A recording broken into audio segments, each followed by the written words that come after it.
मुस्कुराकर इस वीडियो को जरूर देखिएगा। आज हम चलने वाले हैं आपके साथ एक ऐसे देश की सैर पर जहां आपका ऑफिशियल रिलीजन तो इस्लाम है, लेकिन वहां के कल्चर में रामायण रची बसी है। हमारे देश की करेंसी पर गांधी जी की फोटो है, लेकिन कभी वहां की करेंसी पर भगवान गणेश की फोटो प्रिंट होती है। हमें यकीन है कि आपने उस देश का नाम तो गैस कर लिया होगा, लेकिन चलिए हम आपको बता ही देते हैं कि हम चल रहे हैं आपके साथ इंडोनेशिया की सैर पर, जहाँ की खूबसूरत आयरलैंड और समुद्र के किनारे आपके मूड को अलग ही लेवल पर ले जाएंगे। तो दिल पर हाथ रखकर बताइएगा, वीडियो में आखिरी तक साथ निभाएंगे ना।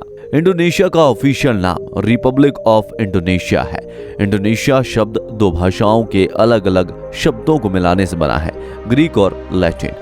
इंडस एक लैटिन शब्द है और निशोस एक ग्रीक शब्द है। इंडस का मतलब इंडिया यानी भारत से है और निशोस का मतलब होता है द्वीप। इंडोनेशिया का मतलब हुआ भारत द्वीपों का समूह है। यह एशिया का तीसरा और दुनिया का चौथा सबसे बड़ा देश है। इस देश की सीमाएं Papua New Guinea, east Timor के साथ मिलती हैं। इसके अलावा भारत के Andaman Nicobar, Australia, Palau, Philippines, Vietnam, Singapore से भी मिलती हैं। इंडोनेशिया छोटे छोटे द्वीप समूह को भी अपनी सीमा में काउंट करता है।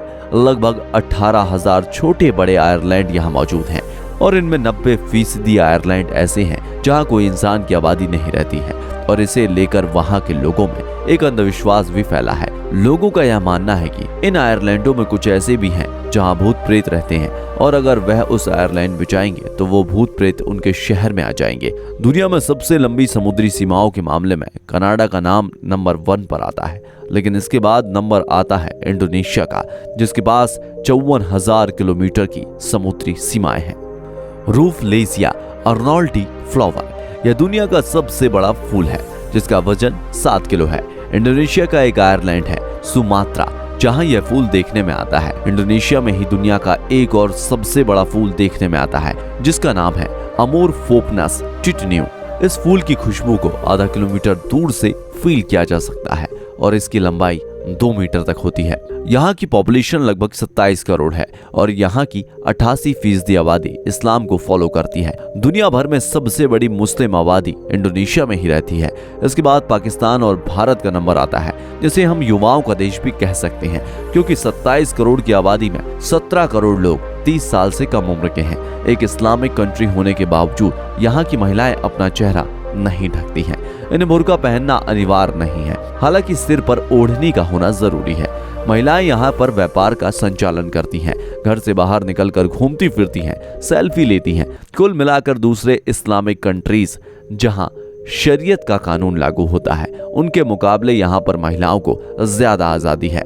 यहाँ महिलाएं ऑफिसर्स बन सकती हैं, देश की तरक्की में अपना योगदान दे सकती हैं। बात करते हैं इंडोनेशिया की मॉडर्न पुलिस फोर्स, जो आजादी के बाद बनी है। यहाँ की पुलिस फोर्स का गठन 1946 में हुआ था और इसके 20 साल के बाद यानी 1966 में यहाँ की पुलिस फोर्स को मिलिट्री के अंडर में कर दिया गया।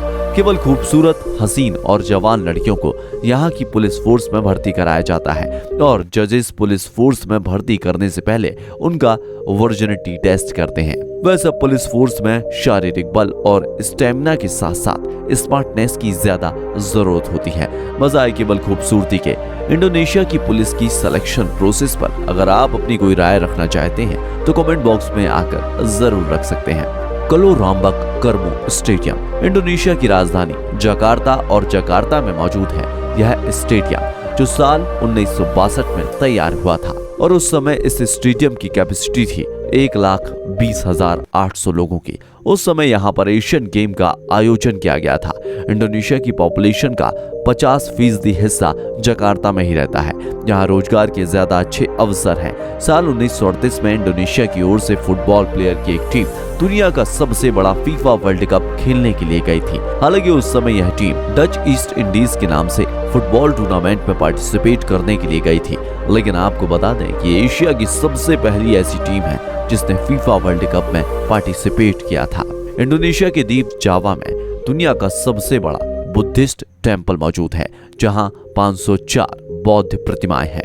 दुनिया की सबसे बड़ी गोल्ड माइन है ग्रेसबर्ग माइन और यह इंडोनेशिया में ही मौजूद है।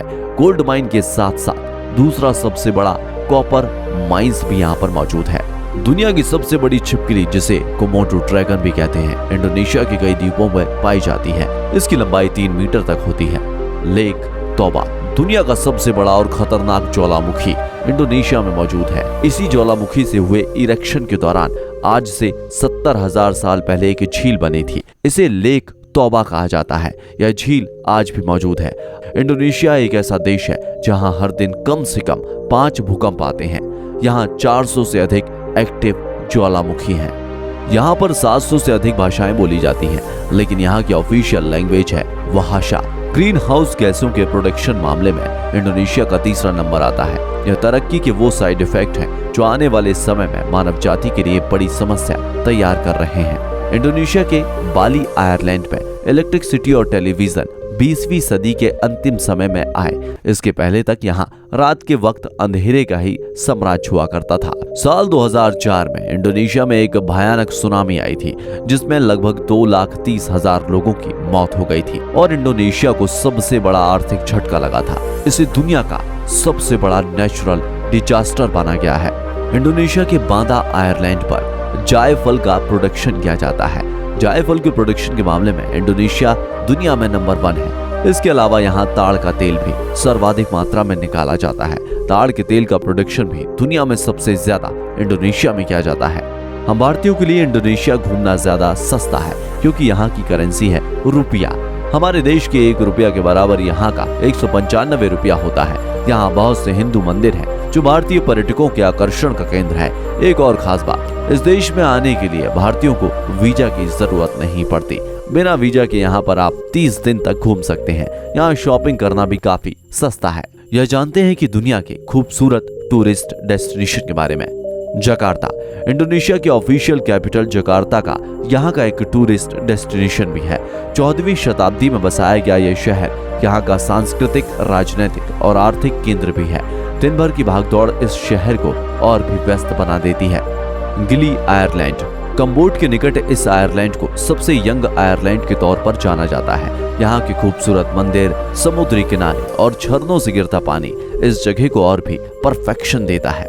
बाली आयरलैंड यह एक वर्ल्ड फेमस खूबसूरत टूरिस्ट डेस्टिनेशन है, जो कि इंडोनेशिया में मौजूद है, जहाँ की नेचुरल ब्यूटी और खूबसूरत समुद्री किनारे पर आने वाले पर्यटकों का पसंदीदा प्लेस बन जाता है। इसके अलावा यहाँ पर चावल की खेती की जाती है और इसे चावल की छत के नाम से भी जानते हैं।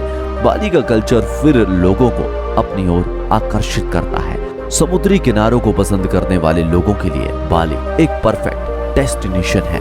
यहाँ पर ठहरने के लिए होटल भी आसान और सस्ते हैं। राजा अम्बेड द्वीप गोताखोरों के लिए इस द्वीप को पूरी दुनिया में स्पेशल पॉपुलैरिटी मिली हुई है। यह दुनिया के सबसे बड़े सी पार्क के तौर पर भी जाना जाता है। यहाँ हजारों की संख्या में मछलियों की लगभग अलग अलग प्रजातियां मौजूद हैं। इसके अलावा कछुए, शैवाल और घोंगे की भी कई प्रजातियां देखने में आती हैं। कम्बोड यह इंडोनेशिया का परफेक्ट हनीमून डेस्टिनेशन है। खूबसूरत समुद्री किनारों के साथ साथ अपनी नेचुरल ब्यूटी के लिए भी जाना जाता है। यह बाली आयरलैंड के काफी करीब है। बाटम सिंगापुर तट के पास मौजूद यह है बाटम। यह आइलैंड अपने खूबसूरत समुद्री किनारों के साथ साथ बेहतरीन सी फूड और पीसफुल नेचर के लिए जाना जाता है। माउंट ब्रोमो यहाँ के सूर्योदय की खूबसूरत दृश्यों को पूरी दुनिया में प्रसिद्धि मिली है। यह एक ऐसा ज्वालामुखी है जिसे देखने के लिए बड़ी संख्या में टूरिस्ट यहाँ आते हैं, क्योंकि यहाँ की प्राकृतिक सुंदरता भी देखते ही बनती है। हमें यकीन है कि इंडोनेशिया की खूबसूरती, नेचुरल ब्यूटी को रिप्रेजेंट करता हमारा यह वीडियो आपको पसंद आया होगा। इस पर आपकी क्या राय है, हमें इंतजार रहेगा। हमारे अगले वीडियो का इंतजार तो आपको भी रहेगा। तो फिर बहुत जल्दी मिलेंगे। तब तक अपना ख्याल रखें और अपनों का खास ख्याल रखें। टाटा बाय बाय। जय हिंद, जय भारत और वंदे मातरम।